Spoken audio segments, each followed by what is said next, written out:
마지막 39절에 나와 있는 말씀대로 우리를 우리 주 그리스도 예수 안에 있는 하나님의 사랑에서 끊을 수 없으리라. 할렐루야. 우리 찬양을 한 곡 하겠습니다. 사랑합니다 주님. 여러분 혹시 찬양이 있으시면은 413장 여기 앞에 나올 겁니다.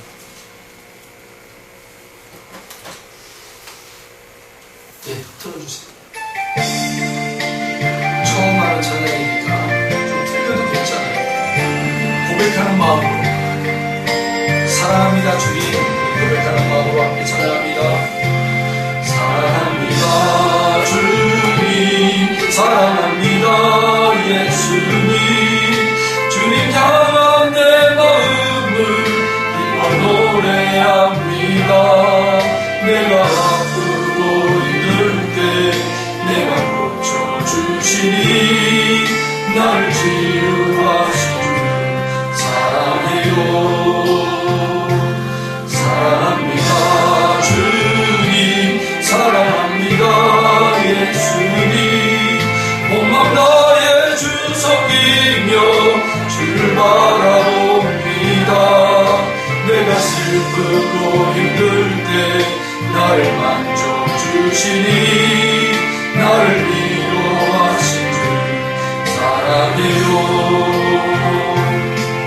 나를 위해 죽으시고 나를 위해 부활하신 놀라운 그 사랑 찬양합니다. 나 위해 죽어 가신 그 길 따라갑니다. 주님 내게 주신 사랑 가지고 사랑합니다. 나 주님 사랑합니다 예수님. 주님 향한 내 마음을 기뻐 노래합니다. 내가 아프고 힘들 때 내 맘 고쳐주시니 나를 치유하신 주 사랑해요. 사랑합니다 주님. 사랑합니다 예수님. 나를 위로하신 주 사랑해요. 다시 한번 합니다. 사랑합니다 주님. 사랑합니다 예수님. 주님 향한 내 마음을 기뻐 노래합니다. 내가 아프고 힘들 때 내 맘 고쳐주시니 나를 치유하신 주 사랑해요. 사랑합니다 주님. 사랑합니다 예수님. 온맘 다해 주 섬기며 주를 바라봅니다. 내가 슬프고 힘들 때 나를 만져주시니 나를 위로하신 주 사랑해요. 나를 위해 죽으시고 나를 위해 부활하신 놀라운 그 사랑 찬양합니다. 날 위해 죽어 가신 그 길 따라갑니다. 주가 내게 주신 사명 가지고 사랑합니다 주님. 사랑합니다 예수님. 주님 향한 내 마음을 기뻐 노래합니다. 내가 아프고 힘들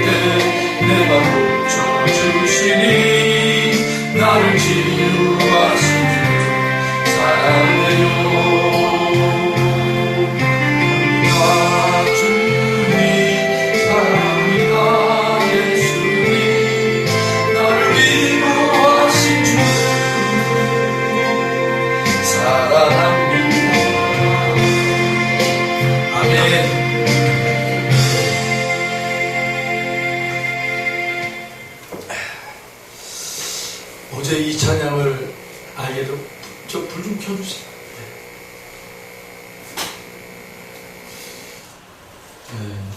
찬양을 혼자 이렇게 좀 부르고 많이 이렇게 은혜를 받아가지고 또 오늘 말씀의 주제와 맞는 것 같아가지고 주님의 사랑에서 끊을 자 없다. 할렐루야. 어떤 세력도 어떤 권세도 우리 주님의 저와 여러분을 사랑의 언약을 다 맺으신 이 끈을 여러분 어떤 세력도 끊을 수가 없는 거예요. 어떤 세력. 아멘. 스펄전 목사님의 생애에 아주 귀중한 그러한 일화가 하나 있습니다.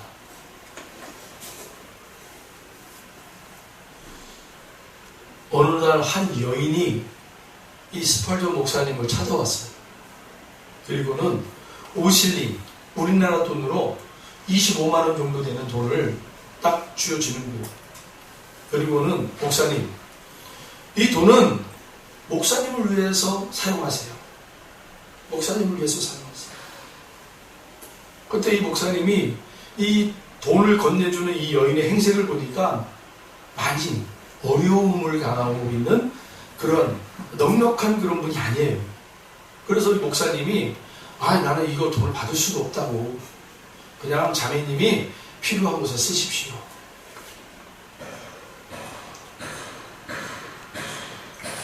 그런데 이 자매님이 하는 말이 목사님 저는요 한 주간 기도하는 가운데 하나님께서 목사님에게 꼭 뭔가를 해야겠다라는 그 마음을 하나님이 주셨습니다. 감동을.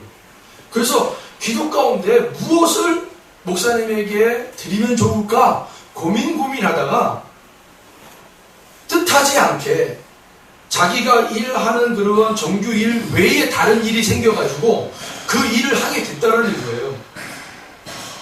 그래서 그 일을 하고 나서 받은 돈이 이 5실링이라는 돈이에요. 문대학 돈 한 25만원 정도, 한 23만원 정도 되는 돈을 받은 거예요.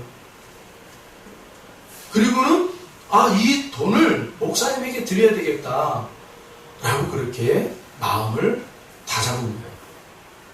그리고 목사님이 찾아와서 준 거예요. 목사님이 꼭 목사님을 위해서 사용하세요. 자매님, 그러면 자매님이 부탁하니까 내가 이 돈을 받아서 불우한 이웃을 돕기 위한 성금으로 내겠다고 하니까 아닙니다. 저의 마음은 목사님에게 드리라고 그렇게 감동이 왔고, 그래서 하나님이 뜻하지 않은 일을 하게 하셨고, 거기서 얻어진 금액이 이 금액이니 이거 반드시 목사님을 위해서 사용하십시오.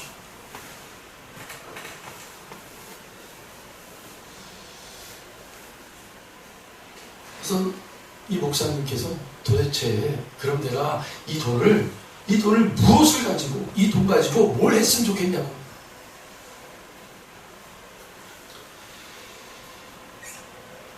그렇게 얘기했을 때 이 자매님이 다시 한번 강조를 합니다. 목사님 개인을 위해서 사용하십시오.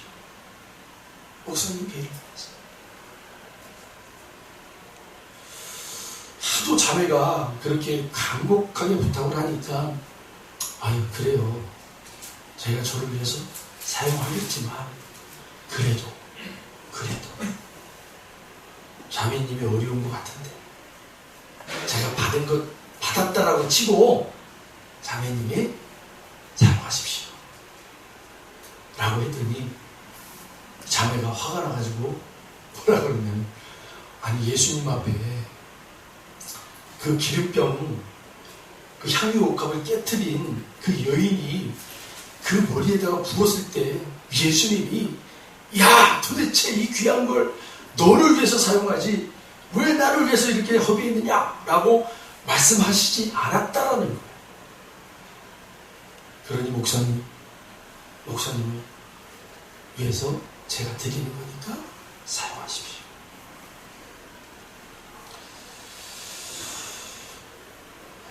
그때 이 스펄전 목사님이 그 여인에게 아무 말도 못했다고 그래요.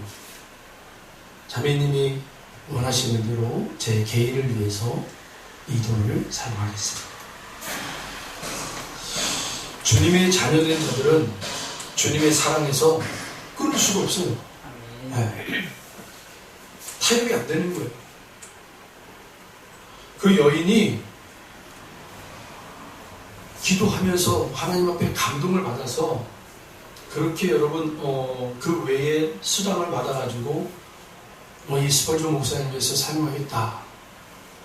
근데 스펄전 목사님이 계속해서 무르고 해서도 하나님이 자기에게 준 감동은 그대로 가는 거예요. 오늘 우리가 읽었던 본문에 여러분 35절, 우리 35절을 다시 한번 우리가 고백하는 마음으로 우리 35절을 같이 한번 읽어봅니다. 누가 우리를 그리스도의 사랑에서 끊으리요? 환난이나 공고나 박해나 기근이나 적신이나 위험이나 칼이랴. 할렐루야. 주님의 자녀들은 주님의 사랑에서 끊어지고 다른 데로 나갈 수가 없어요. 아멘. 사도 바울의 고백이잖아요. 이 사도 바울의 이 고백이 어떠한 그런 환경에서의 이 고백이 나왔는가? 고린도 후서 11장에 보면 사도 바울이 처한 그러한 공경에 대해서 짤막하게 기록한 구절이 있어요. 23절로 27절. 그들이 그리스도의 일꾼이냐? 정신없는 말을 하거니와 나는 더욱 그러하도다. 내가 수고를 넘치도록 하고 옥에 갇히기도 더 많이 하고 매도 수없이 받고 여러 번 죽을 뻔하였으니 유대인들에게 40에서 하나 감한 매를 5번 맞았으며 3번 태장으로 맞고 1번 돌로 맞고 3번 파손하고 일주야를 깊은 바다에서 지냈으며 여러 번 여행하면서 강의 위험과 강도의 위험과 동족의 위험과 이방인의 위험과 시내의 위험과 광야의 위험과 바다의 위험과 거짓 형제 중에 위험을 당하고 또 수고하며 애쓰고 여러 번 자지 못하고 줄이며 목마르고 여러 번 굶고 춥고 헐벗노라. 31절. 주 예수의 아버지 영원히 찬송할 하나님이 내가 거짓말 아니하는 것을 아시느니라. 네. 본인이 당한 그러한 기록을 고린도 후서 11장에 기록을 해놨어요. 그리고 로마서에 가서는 이러한 자신의 경험들을 집대성하여 오늘 8장 35절에 한 절로 딱 명료하게 우리에게 남겼단 말이에요. 누가 우리를 그리스도의 사랑에서 끊으리요? 네. 환난이나 공고나 박해나 기근이나 적신이나 위험이나 칼이 될 수가 없다. 사도 바울의 고백이 여러분의 고백이 되길 바랍니다. 고린도전서 10장 13절에 사람이 감당할 시험밖에는 너희가 당할 것이 없나니 오직 하나님은 믿부사 너희가 감당하지 못할 시험당함을 허락하지 아니하시고 시험당할 즈음에 또한 피할 길을 내사 너희로 능히 감당하게 하시느니라. 여러분, 이 말씀을 우리가 믿으면 우리에게 지금 닥쳐오는 어려움들 있잖아요. 이 어려움들을 우리가 어떻게 맞이해야 되는가, 자세가 달라져요. 구약에 보면 에서라는 사람이 있어요. 에서. 참 안타까운 그런 인물 중에 한 사람이죠. 에서와 야곱, 야곱과 에서. 분명히 형으로 태어났어요. 부모님의 모든 권위와 권세와 그 다음에 물량까지도 다 받아야 되는 그러한 자리예요. 장자예요. 장자. 그런데 에서는 2번에 걸쳐서 자신이 받아야 되는 그 장자권을 팔아버려요. 동생에게. 처음에는 팥죽 한 그릇을 너무 들판에 다니다가 배고파가지고 동생이 팥죽을 끓이고 있는데 그걸 보고는 돌아버린 거예요. 그리고는 야, 그 팥죽을 나에게 달라. 그러니까 이 동생이 꾀가 많아서 그러면 형, 내가 팥죽을 건네줄 테니까 나에게 그 장작불을 줘. 그러니까 형의 입장에서는 이거 말 한마디 건넸다고 이게 뭐 바뀌겠냐? 아마 이렇게 생각을 한 것 같아요. 그래! 팥죽에 내가 내 장작불을 너에게 줄게. 하고 팥죽을 받아 먹어보라. 이게 별 대수롭지 않은 사건인 것 같은데 하나님은 별 대수롭지 않은 사건으로 여기지 않으셨던 것 같아요. 그것을 정확하게 하나님이 딱 찍어 놓으셨어요. 보니까. 그리고 그 에서가 던진 그 말에 하나님께서 이를 만들어 가세요. 그런데 여러분 생각해 보세요. 하나님이 우리가 잘못했다 하여 그 하나님께 그래 너 잘못했구나, 너 이거 잘못 선택했구나, 그렇게 잘못 선택한 것에 대하여 하나님이 그래 네가 그렇게 잘못한 선택한 것대로 내가 해결해 줄게. 근데 내가 돌이켰어요. 하나님 제가 잘못했습니다. 내가 그날 아주 그냥 눈이 뒤집혀 뜨세요. 배가 고파가지고 잘못했어요. 제 권리를 제가 찾겠습니다. 다시. 아마 그랬다면 하나님께서 분명히 기회를 주셨을 거예요. 아니 분명 우리에게 어떤 선택의 자리에 기회를 하나님은 늘 주셨어요. 네. 제가 왜 이 이야기를 하냐면 우리도 에서와 같이 환경의 자리에서 여러분 우리의 연약함 때문에 잘못된 행동을 하거나 잘못된 언행을 할 때가 있단 말입니다. 그때 그것으로 인한 모든 것이 끝났다라고 생각하지 마시라는 거예요. 돌이킬 수 있어요. 하나님 앞에 돌이킬 수 있는 은혜가 하나님 안에 있어요. 여러분. 은혜의 자리가 있단 말이에요. 돌이키시면 되는 거예요. 하나님은 사랑이시죠. 하나님의 근본 속성 중에 최고는 사랑이라는 거예요. 네가 잘못한 걸 알아? 그리고 그걸 돌이키고 싶어? 예, 돌이키고 싶어요. 그래? 알았어. 기회를 줄게. 하나님 말씀하시는 거예요. 너의 그 돌이킴에 대하여 어떤 세력도 내가 너를 향한 그 사랑을 끊을 수가 없단다. 없는 거예요, 여러분.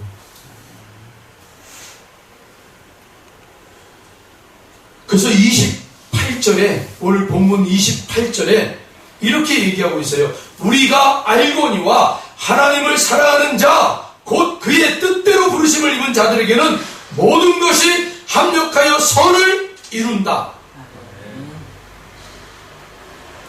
이 말 속에는 우리가 잘못된 행동을 했거나 언행을 했어도 하나님이 우리에게 돌이키는 은혜를 주신다라는 거예요. 돌이킬 수 있는 은혜. 그래서 돌이켜서 돌아오면 우리가 알거니와 하나님은 사랑하시는 자, 하나님은 우리를 사랑하시는 자, 곧 그의 뜻대로 부르심을 입은 자들에게는 모든 것이 합력하여 선을 이루는, 우리가 돌이키게 되면 잘못한 걸 하나님이 책망하지 아니하시고, 그래 그 돌이킴 속에서 더욱더 믿음이 견고해질 수 있도록 우리를 인도하시는 분이세요.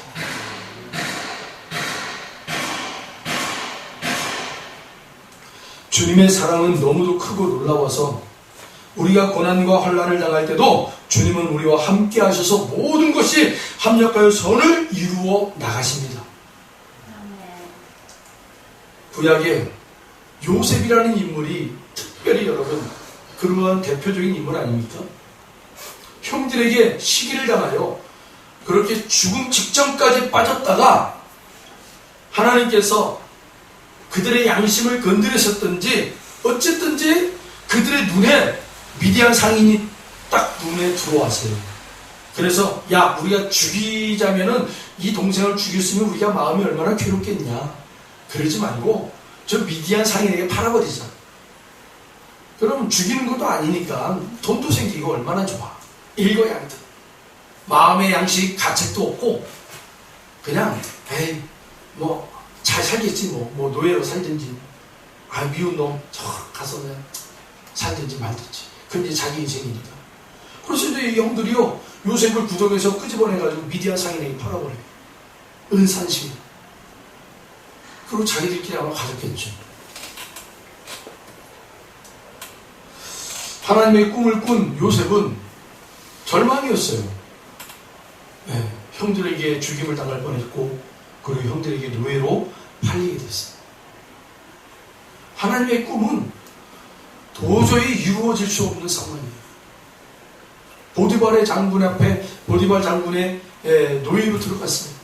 거기서 모함을 당해가지고 왕의 그런 반역자들만 들어가는 옥에 갇혀버려요.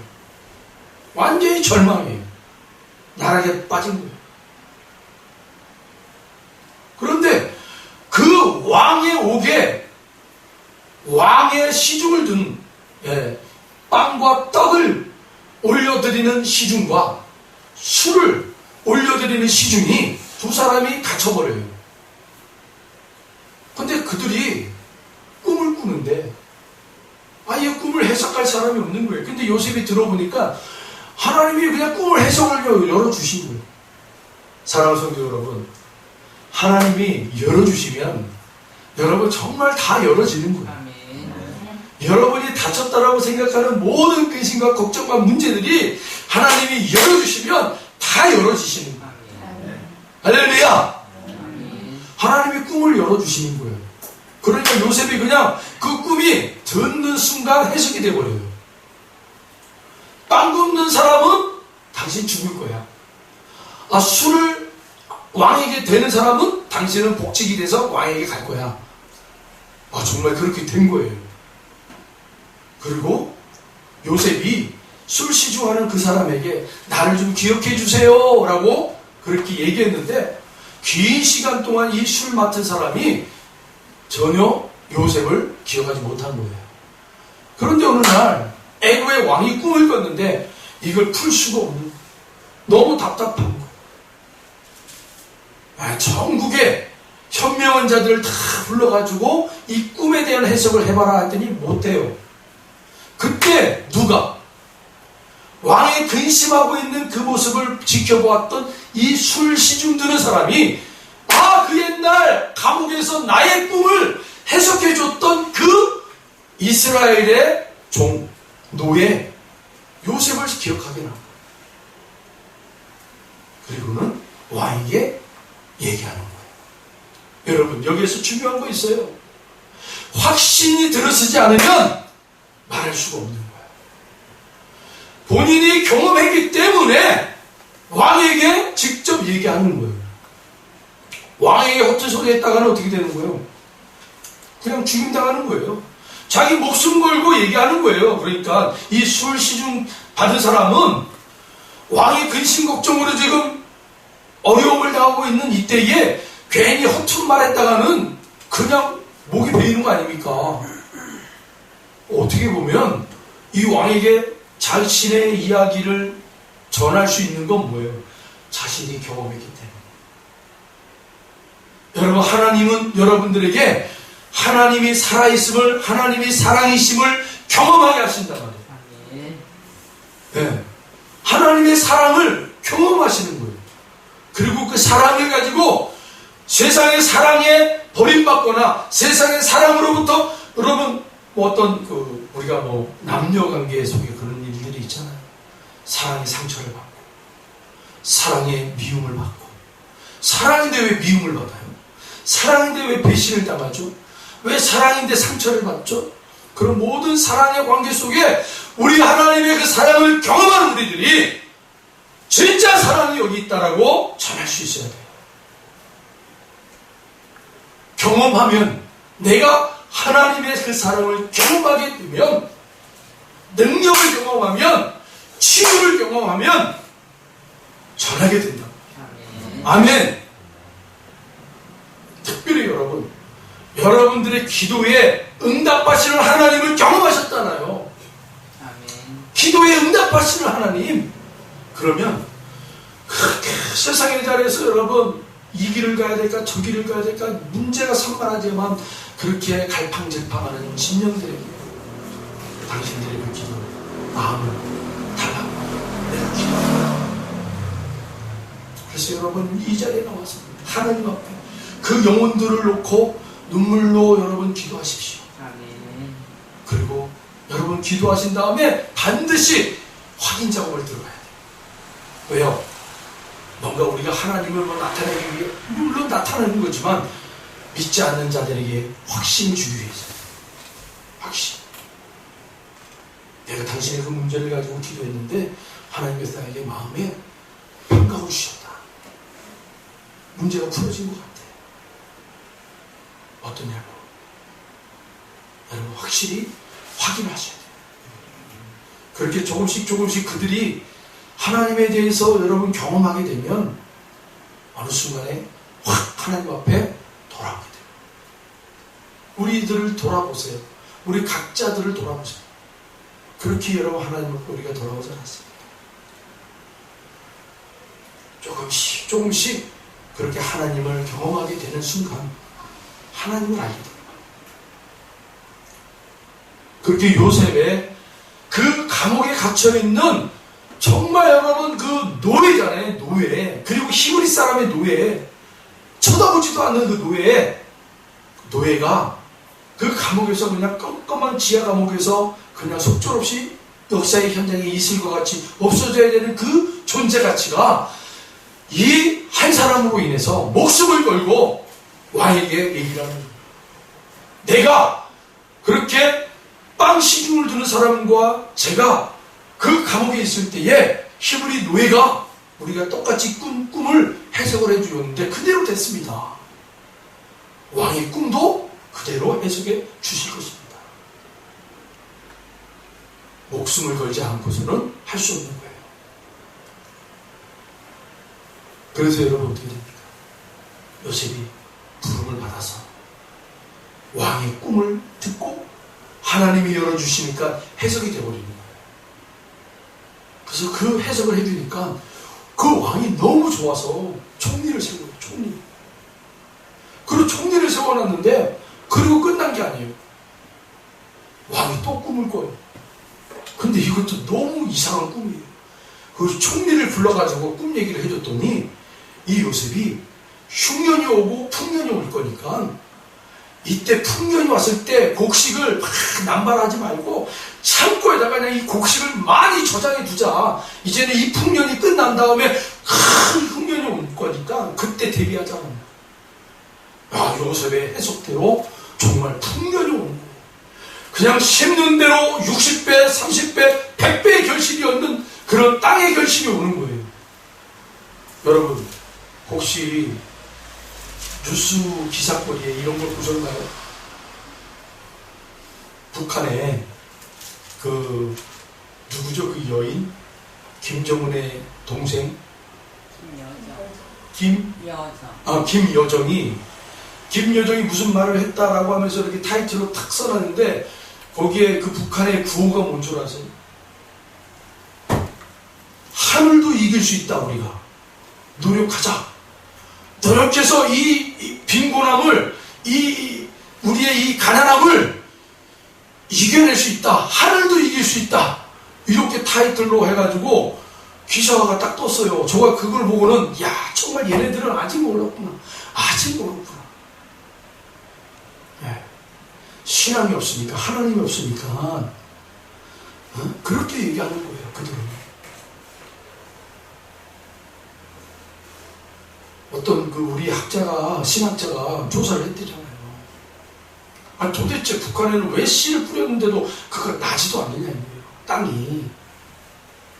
남한에는 씨를 뿌려도 막 2배, 3배 이렇게 막 경작을 하는데 왜 저 북한 땅은 왜 땅이 열매를 맺지 못하냐 이거. 막아버리십니다. 하나님이 막아버립니다.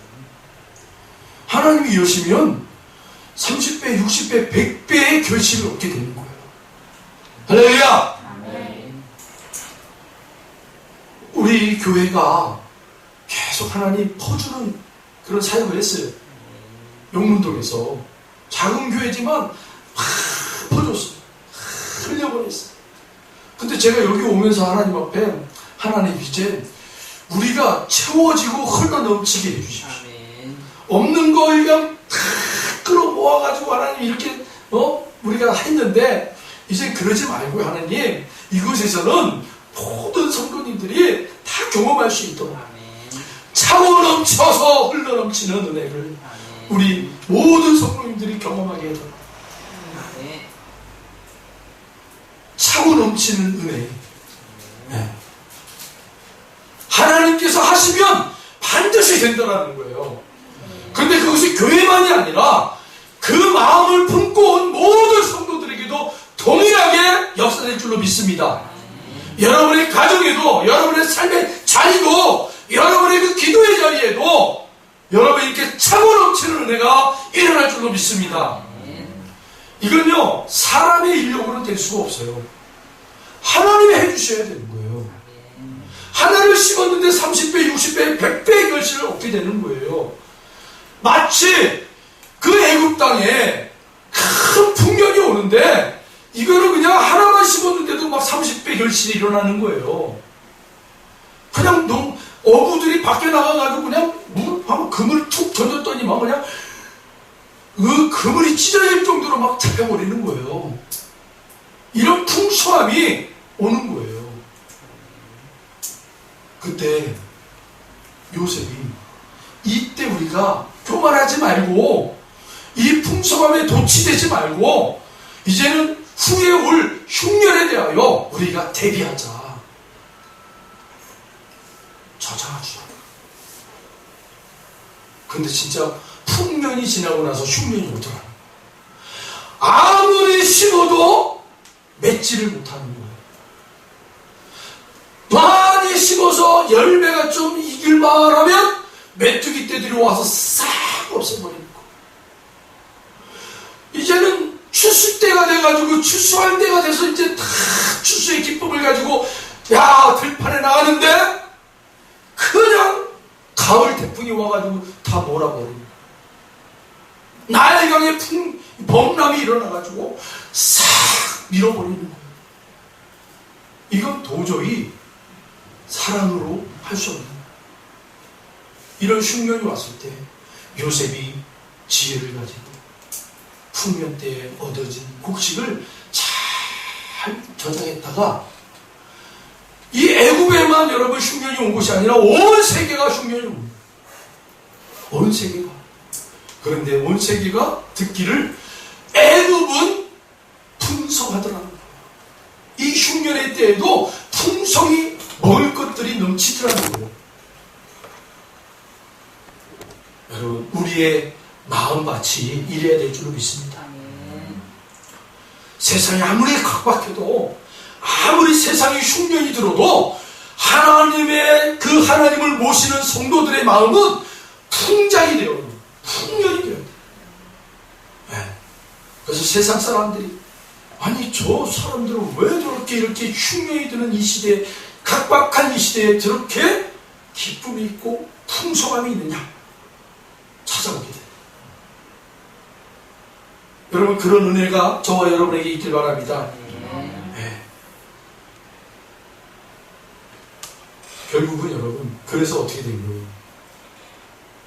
자기를 버려버렸던 그 형제들, 자기 민족 아닙니까? 그 민족을 살려요. 하나님의 사랑이 끊어졌다고 생각했는데, 하나님의 사랑은 이 기근이나 적신이나 칼을 끊을 수가 없는 거예요. 하나님의 사랑이 지속적인 거예요. 참 재밌는 글이 하나 있어가지고, 재밌는 글보다는 우리에게 참 뭔가 도전을 주는 글이에요. 안데르센이라는 사람 아시죠? 아이들 동화 작가로서 유명한 사람 아닙니까? 이 사람은요, 가난한 집에, 그 아주 찌든 가난한 집에서 태어나가지고 아버지가 알코올 중독자예요. 매일같이 맞았어요. 아버지가 밖에서 술 먹고 들어오면 매일같이 이 아들을 때리고 학대하고 그랬어요. 그런 집안에서 자란 아이가 바로 안데르센입니다. 그런데 이 사람이 동화작가로 아주 유명세를 떨칠 때 한 기자가 당신은 그렇게 어렸을 때 이런 어려움을 당하고 그렇게 어려운 환경에서 자랐는데 어떻게 이렇게 마음을 감동을 주는 동화를 쓸 수가 있었습니까? 했을 때 이분이 이런 얘기를 해요. 내가 가난했기에 성냥팔이 소녀를 쓸 수가 있었습니다. 내가 못생겼다고 그렇게 구박을 당하고 사람들에게 놀림을 당할 때 나는 미운 오리 새끼를 쓸 수가 있었습니다.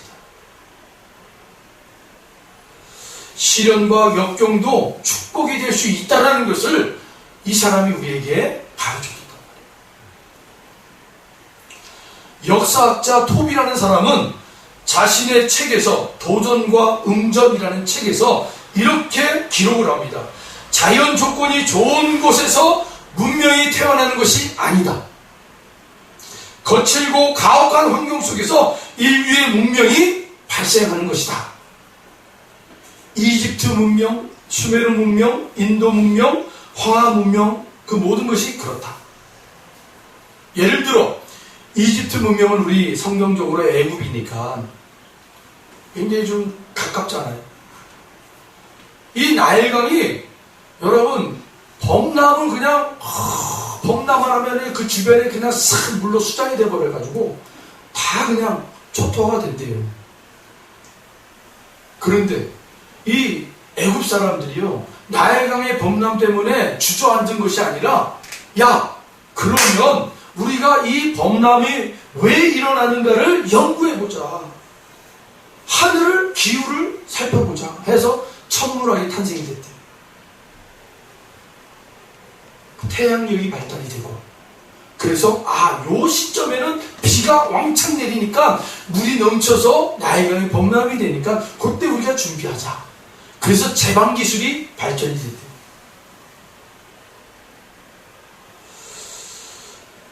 그러니까 이렇게 여러분 시련이 어렵고 거칠고 그때 문명이 꽃을 피운다. 인생도 마찬가지. 어느 한 부자가 있었습니다.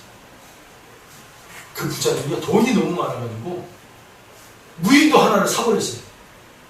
무인도를 사고 거기에다가 종들을 다 집어넣어가지고 아주 깨끗이 청소를 시켜요. 네. 이 부자가 뭘 좋아하냐면 토끼를 좋아해요. 토끼, 하얀 토끼. 이 토끼가 살 수 있는 환경, 최적한 환경을 만들어라 해가지고 종들이 가가지고요 그냥 이 토끼를 잡아먹을 만한 모든 짐승들은 다 때려잡아 죽이고 토끼들이 그냥 열이라도 풀을 뜯어먹을 수 있는 풀들이 엄청 많게 시냇가도 만들어 놓고 그리고 토끼를 거기다 풀어놨어요. 그런데 몇 년이 못 가서 이 토끼들이요 시름시름 앓고 그 털이 축축축 빠지는 거예요. 눈은 흐리멍텅해지고. 그래서 이 부자가 이 도대체 웬일이야, 이렇게 좋은 환경에서 이렇게 자랄 수 있는 좋은 환경인데 왜 토끼들이 이렇게 털도 빠지고 막 눈도 흐리멍텅해지고 이럴까 해가지고 현자들을 불러놓고 막 상의를 했어요. 근데 아무도 대답을 못 해줘요.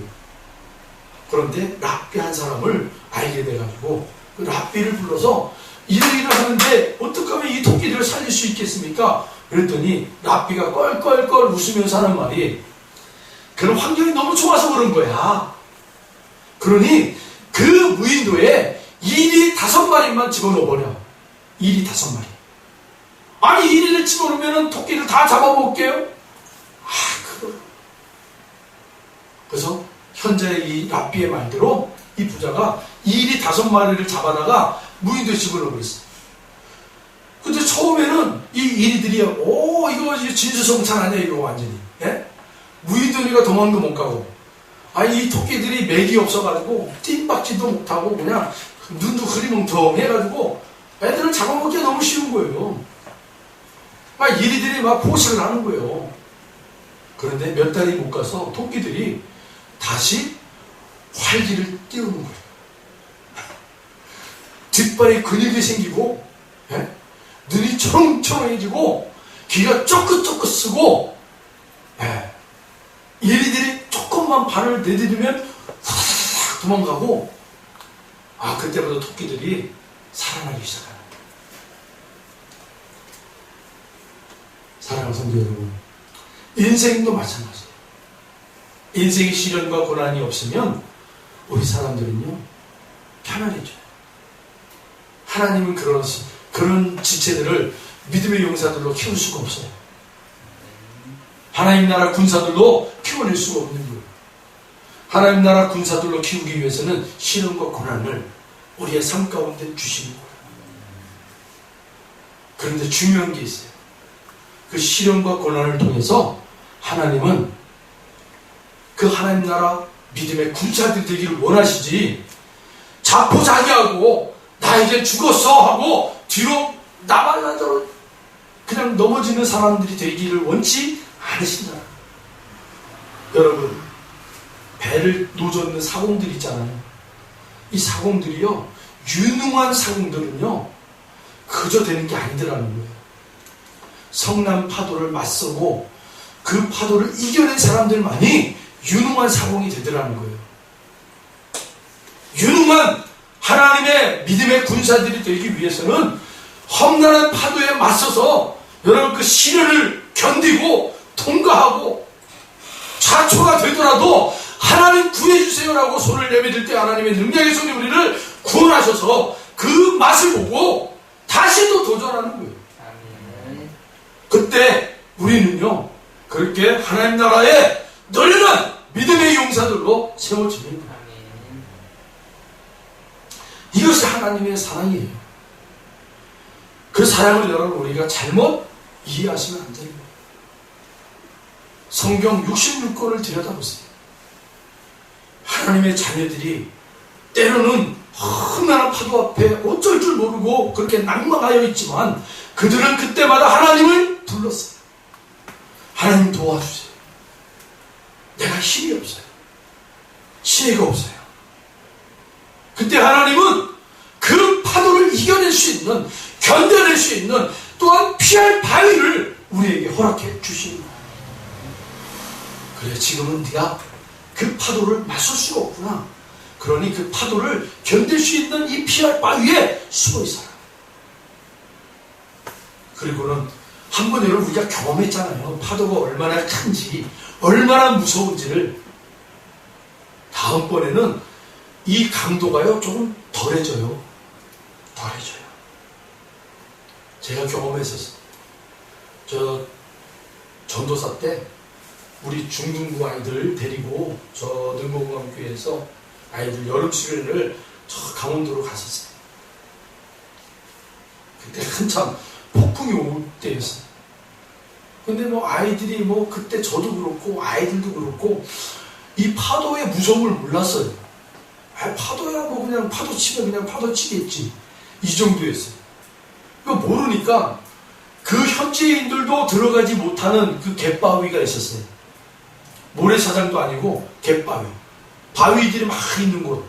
거기에 풍경이 좋아가지고 야 저기 들어가서 사진 찍으면 좋겠다 그래가지고 막 파도가 엄청나게 밀려오는데도 그때는 그것도 모르고 그냥 그 현지인들이 못 들어가게 이렇게 줄을 딱 거놨는데도 잠깐 제끼고 애들 데리고 들어간 거예요. 그런데 그걸 누가 봤나 봐요. 현지인들이, 주민들이. 그걸 보고는 거기 이장하고 뭐 그냥 누구 그냥 경찰하고 막 쫓아 내려와가지고 휙휙 불면서 그냥 당신들 죽으려고 거기 들어갔냐고, 빨리 나오라고, 여기 책임자 누구냐고 막 그래가지고 제가 막 그 파출소까지 끌려가가지고 아유 죄송합니다, 제가 몰랐습니다. 파도가 그렇게 무서운지 몰랐어요. 미쳤냐고 막 그냥.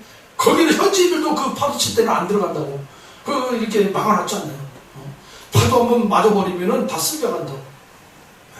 무서운 거라고, 파도가. 모르니까.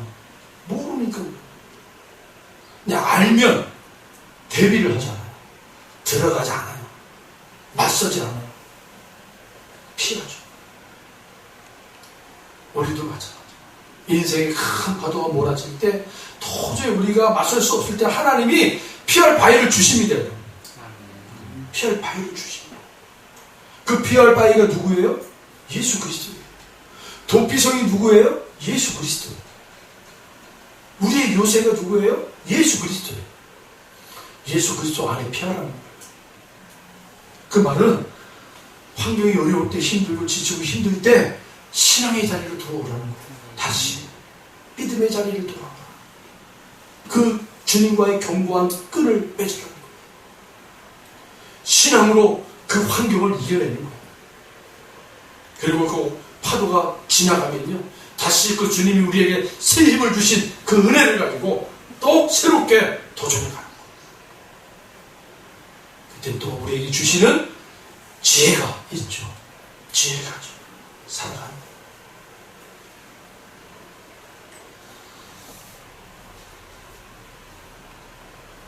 흐리멍텅한 그런 초점 없는 토끼가 아니라 이렇게 여러분 반짝반짝 빛나는 토끼가 되시죠.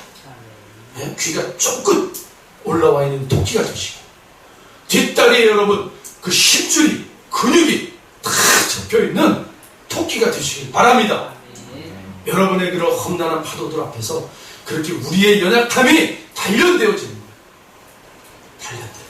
단련되어지는 하나님이 부르시는 그날에 여러분 우리가 그렇게 힘있게 나올 수 있는 저와 여러분 되시기를 축원합니다.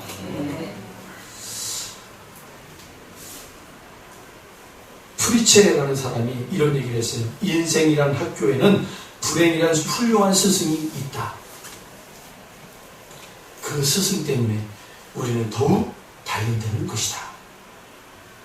사랑하는 성도 여러분, 여러분의 삶의 자리에 하나님이 결코 여러분들을 세상 밖으로 밀어내기 위하여 주시는 시련이 아니라 우리를 훈련시키는 시련이다. 하나님의 사랑, 하나님의 사랑 누구도 끊을 수가 없다. 이것을 분명히 인식하시고 여러분에게 닥쳐온 그 시련 앞에 도망가지 마시고 여러분 능히 맞서줍니다. 하나님의 사람들로 그렇게 세워지기를 축원합니다. 실패해도 좌절해도 다시 일어날 수 있어요. 하나님이 버리지 않는단 말이에요. 하나님이 끈을 놓지 않는단 말이에요. 끝까지 도전하십시오. 아니 우리 그 말이 있잖아요. 7번 넘어져도 다시 일어나서 곡괭이질 하라. 그럼 반드시 넘어뜨릴 수 있다는 거예요. 하나님이 그 힘을 우리에게 주신단 말이에요. 그 힘이 무슨 힘이에요? 바로 이 힘이에요. 우리 본문 39절 우리 다 같이 한번 읽어봅니다. 39절 높음이나 깊음이나 다른 어떤 피조물이라도 우리를 우리 주 그리스도 예수 안에 있는 하나님의 사랑에서 끊을 수 없으리라. 아멘. 이 말씀이 바로 그 힘이란 말이에요. 기도하겠습니다. 하나님,